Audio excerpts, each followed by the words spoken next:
Well, more on COVID-19 coming up a little later in the program, but right now we want to note the fact that a funeral is being held at this moment in time for an Ontario Provincial Police officer who was killed in the line of duty. Constable Marc Hovingh was shot while responding to a call on Manitoulin Island last week.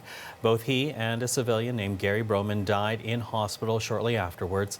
The service is taking place at Shiging First Nation, and attendance is limited by invitation only, all due to COVID-19.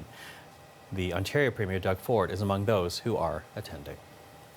Well, joining us now with more on this is the CBC's Sarah McMillan. She is in Sudbury, Ontario. Sarah, what have we been hearing at the funeral so far today?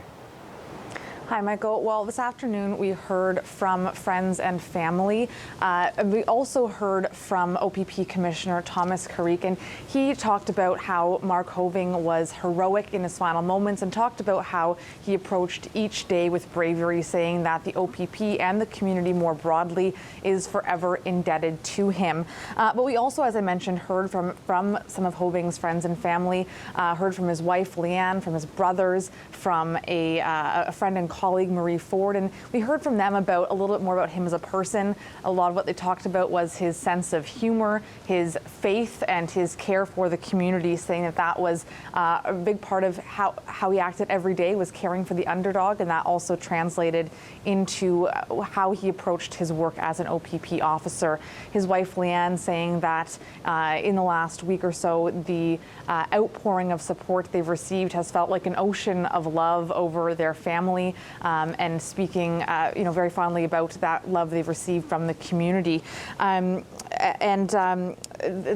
we have seen a lot of that support very clearly over the last week. Manitoulin Island is made up of small communities. People really know each other. There are thousands of people who've been watching the funeral online. Many in person on Manitoulin Island also gathered for a drive-in to watch the funeral service together for those who aren't there in person. So we've been seeing that love and support from a distance and also from those in person at the funeral this afternoon.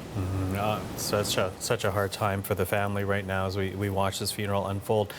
But as that takes place, I do wonder about the investigation into what happened. Are we any nearer to knowing what actually took place when the shooting happened? There are certainly a lot of unanswered questions still. What we do know is that this happened last Thursday, November the 19th, late in the morning. 2 OPP officers, one of them being Marc Hovingh, responded to a call about an unwanted person on a property. What we know is that shortly after arriving, Hovingh and a civilian both shot at each other, and they both later died in hospital. We do know that that civilian, as you mentioned off the top, is Gary Broman, 60-year-old Gary Broman. But at this point, still waiting for a lot of details about what exactly did happen there. Sudbury Police are investigating, as is the Special Investigations Unit. That's the Provincial Police Watchdog. So at this point, we're still waiting for the outcome of those investigations to find out more details about what exactly happened here. Okay, Sarah, thank you for that. Our Sarah McMillan in Sudbury.